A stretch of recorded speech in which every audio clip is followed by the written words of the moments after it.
La Secretaría de Desarrollo Agrario, Territorial y Urbano, por sus siglas SEDATU, cedió a la Secretaría de la Defensa Nacional 5 hectáreas del Polígono 2, del predio denominado Xaltocán, ubicado en el municipio de Nextalpan, Estado de México, para continuar con la construcción del Aeropuerto Internacional Felipe Ángeles.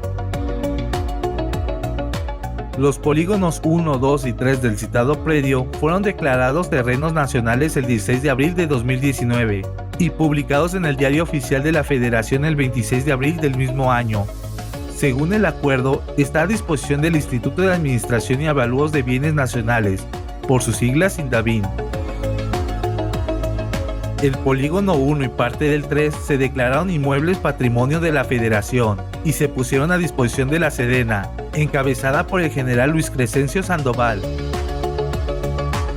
El polígono 2 cuenta con una superficie total de 24 hectáreas y colinda con los ejidos de Santa Ana Nextalpan, Santiago Atocán, así como con terrenos de Nextalpan. La cesión de las 5 hectáreas a la Sedena deberá ser publicado en el Diario Oficial de la Federación. La superficie restante del polígono 2 del predio Xaltocán continuará bajo la administración de la SEDATU.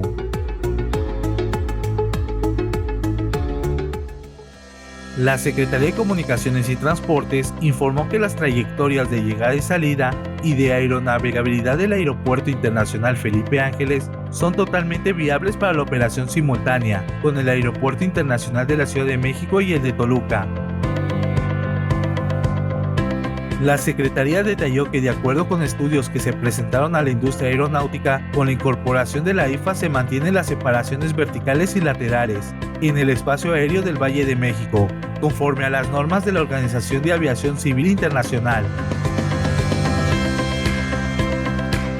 El 17 de agosto, el Gobierno Federal, a través de la Secretaría de Comunicaciones y Transportes, la Secretaría de la Defensa Nacional, la Agencia Federal de Aviación Civil y Servicios a la Navegación en el Espacio Aéreo, presentó al sector aeronáutico el avance de los estudios de integración del sistema aeroportuario mexicano, que involucra a las 3 terminales. Una primera modificación al espacio aéreo entró a operar en marzo pasado, pero para el mismo mes de 2022 se prevé que las actuales rutas se sumen al tránsito desde y hacia la IFA.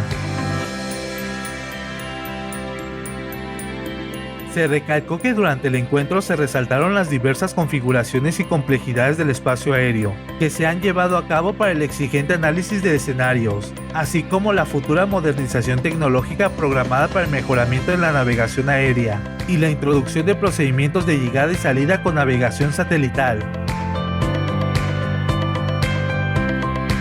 así como otros beneficios al medio ambiente que permite reducir el consumo de combustible y emisiones de dióxido de carbono, aún durante los periodos de mal tiempo meteorológico que actualmente se presenta en el Valle de México.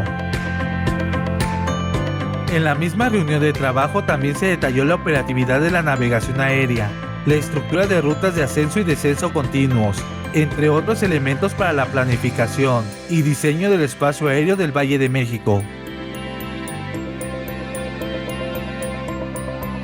Déjanos tu comentario, ¿cómo consideras que se está llevando este proyecto prioritario de México?